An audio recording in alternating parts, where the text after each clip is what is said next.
agents that clearly there is a criminal investigation underway and that they believe that there would be evidence of crimes in one or both of these homes. Are that Diddy was running some kind of Epstein type deal where he was filming everybody, right? That's the rumors, yeah. I don't know that there's any proof or anything other than that. In a shocking turn of events, the music industry has been rocked by the arrest of Diddy Combs, a man who has been one of the most powerful figures in hip-hop for decades. But what if the story isn't just about his legal troubles? What if there's something even bigger lurking in the shadows? Freddy P, a former member of Diddy's Making the Band group, Day Band, has recently come forward with claims that could shake the foundations of everything we thought we knew about this mogul.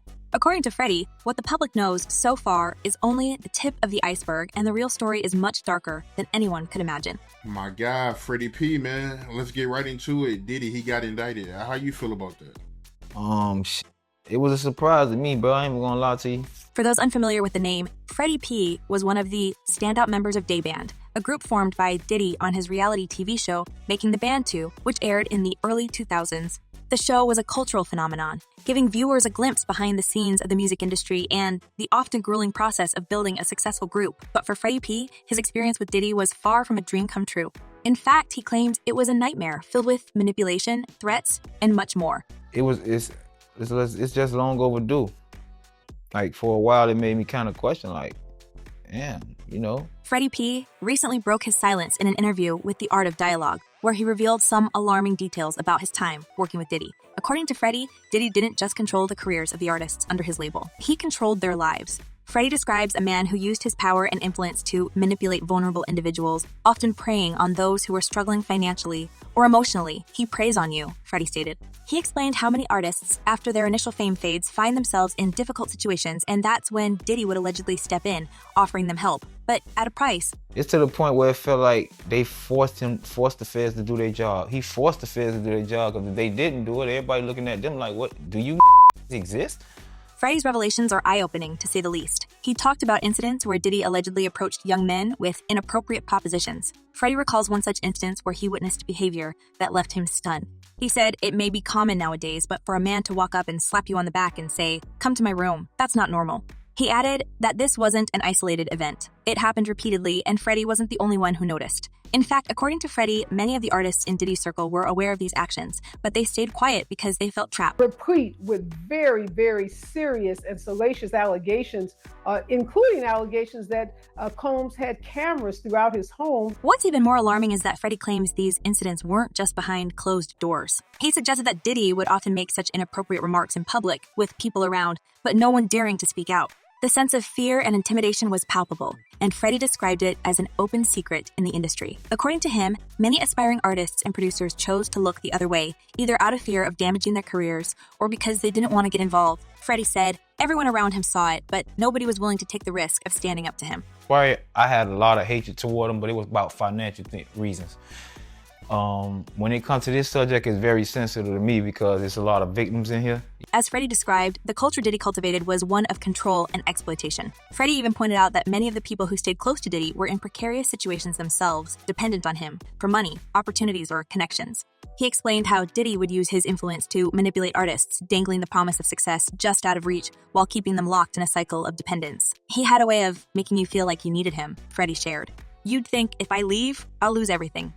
Now you got the Diddy situation where he jumps on a private jet, they say yesterday, and is on his way to the Cape Verde Island. This manipulation, Freddy hinted, wasn't just limited to the artists. Many of Diddy's employees, too, allegedly faced similar pressures. Whether it was his bodyguards, assistants, or even studio staff, Freddy claims that everyone in Diddy's orbit was expected to be loyal, no matter the cost. He recounted several instances where employees were put in uncomfortable situations but felt they had no choice but to comply. The atmosphere, Freddy says, was toxic from the inside out.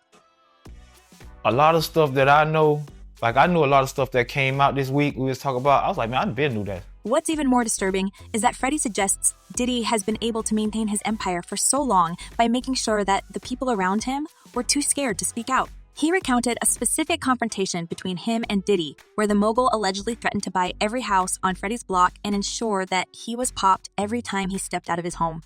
For Freddy, that moment was a turning point. It made him realize just how much power Diddy had and how far he was willing to go to maintain control. That this is the end of the Diddy story as we know it. Freddy's decision to leave Day Band wasn't just about creative differences or financial disputes. It was about survival. According to him, the environment Diddy fostered was toxic, filled with manipulation and fear.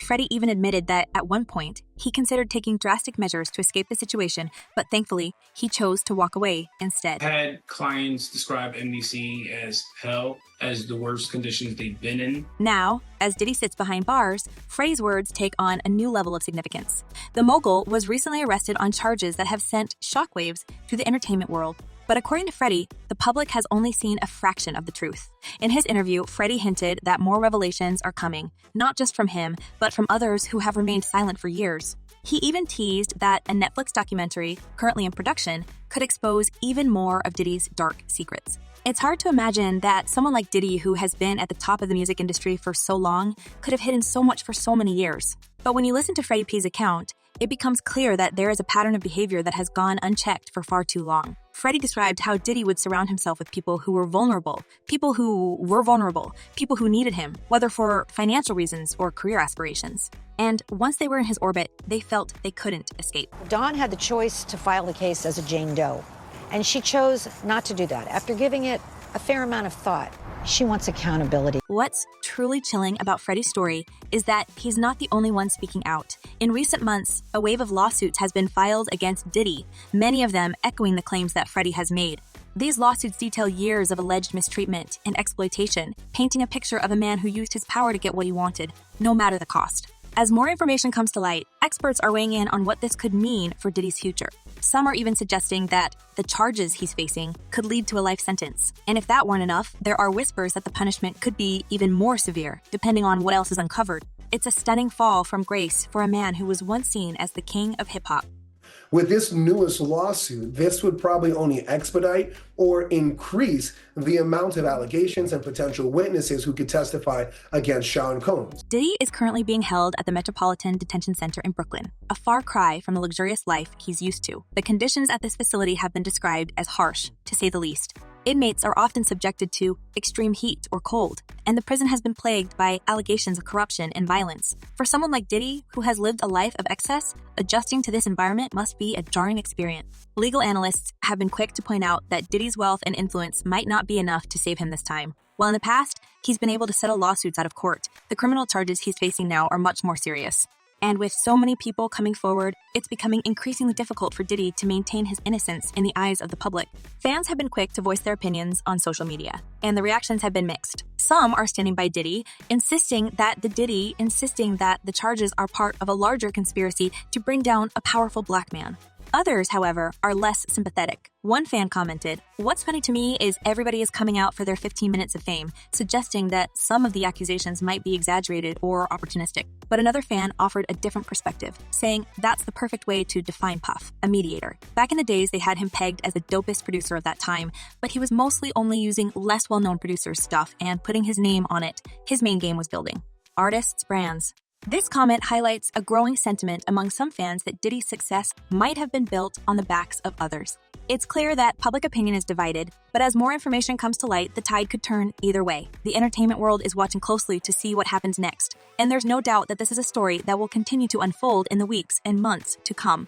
The allegations against Diddy, combined with Freddie P's explosive revelation, paint a troubling picture of a man who has long been considered one of the most influential figures in music. And as the legal proceedings move forward, it's becoming clear that this is not just about one man's fall from grace. It's about an entire industry that may have looked the other way for too long. The government is going to mandate that they are responsible for your well-being. They have to ensure the safety of your well-being. So what's next? Will more victims come forward? Will the documentary that Freddie P mentioned expose even more secrets? And perhaps the most important question of all, how did Diddy manage to maintain his empire for so long without anyone holding him accountable? These are the questions that fans, journalists, and legal experts alike are asking, and as we wait for answers, one thing is for sure, this story is far from over. As Freddie P himself said, the more that comes out, the more intriguing the story will be. With Diddy's fate hanging in the balance and with so many unanswered questions, it's clear that the music mogul's legal troubles are only just beginning. What else is lurking beneath the surface? Only time will tell, but for now, the world is watching closely, and the truth, whatever it may be, is slowly starting to unravel. And now the big question is, what do you think will happen next in this saga? Will even more shocking details emerge, or is this the full extent of what the public will ever know? Drop your thoughts in the comments. We want to hear what you think about Freddie P's claims and the future of Diddy's empire. Make sure to subscribe for more updates as this story unfolds. And as always, thanks for watching.